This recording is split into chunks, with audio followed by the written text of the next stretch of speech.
Luke, when you get aggressive there and you're having to foul off those pitches, how tough is it to lay off that last one? Well, I just saw it down. I knew it was going to be a ball whenever he threw it.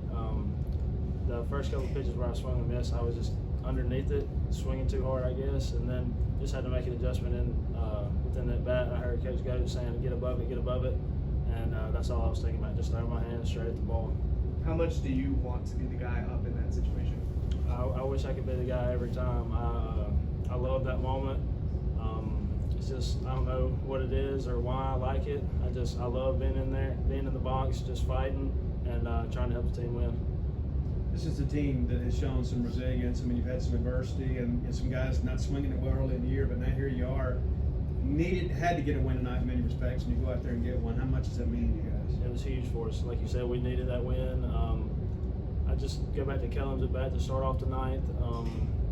I think it was a 1-2 count, got it to 3-2, walked. Brad was 2-2, and just put the ball in play, and something good happened. That's what Coach Goat always preaches: just put the ball in play with 2 strikes, and something good can happen. Whether you get a hit, error, whatever the case may be. And luckily, he put the ball in play, and something good happened for us. As soon as the wild pitch is in the safe ruling there, did you have you were going to get a chance to get up there at bat? They were going to intentionally walk ahead of you. Yes, sir. I knew right whenever it happened that if Kellen was safe, that they were going to put Cam on and get to me. It's just a smart thing to do. Set up a force everywhere. But whenever it happened, I had a pretty good feeling that they were going to walk him. What was your viewpoint kind of Kellen's steal there going home, and did you think that maybe they get him based on that bounce that the ball had? I knew he was safe. I saw him get his hand in there, but anytime they go to replay, you never know what's going to happen. So luckily, it was a pretty quick replay, which was a good sign for us because we knew whenever it was quick like that he was going to be safe. You mentioned them walking Cam. You've got some guys you know and trust been around you. Let's say that wild pitch doesn't come through. How much confidence you have Cam James coming through there and being able to deliver in that situation? Oh yeah, I knew he was going to deliver 100%. I knew that he was going to where there's a sac fly, get a hit, whatever.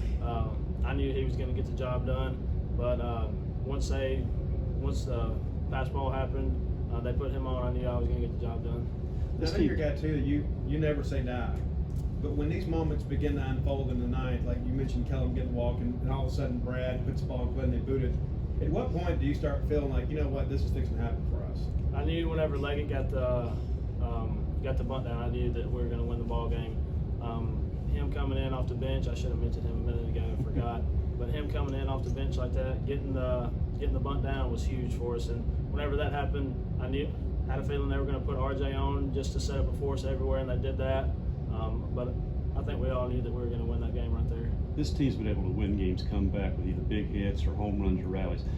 Can it actually give a team more of a boost emotionally to know you won it the hard way, a wild pitch, a walk, just loading the bases, making the little things happen? I think so.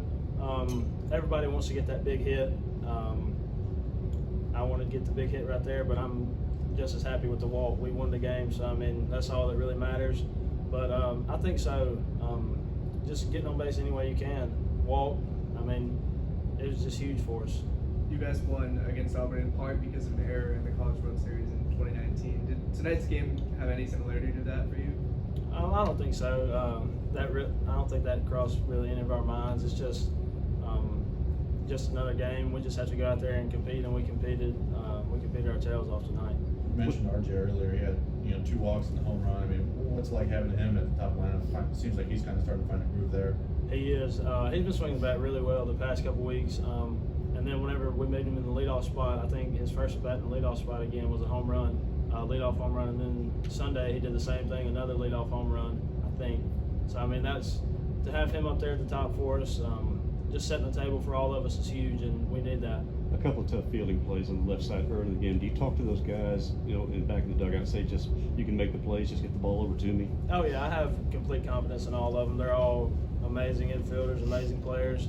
I just really tell them just stay calm. Don't really worry about what happened in the past. Just keep your eyes going forward. Last week it was kind of a tone setter, heartbreaking loss in game 1. Tonight a gritty win. How do you kind of contrast how this feels compared to last week, kind of heading into game 2? It's a lot better feeling for sure. I guess that was kind of us last weekend, except it was in the top half of the ninth. So, but yeah, it's huge for us. We just have to come back tomorrow and be ready to compete, because when we get here tomorrow, tonight's not going to matter at all. We just have to come back with the same toughness that we showed tonight, and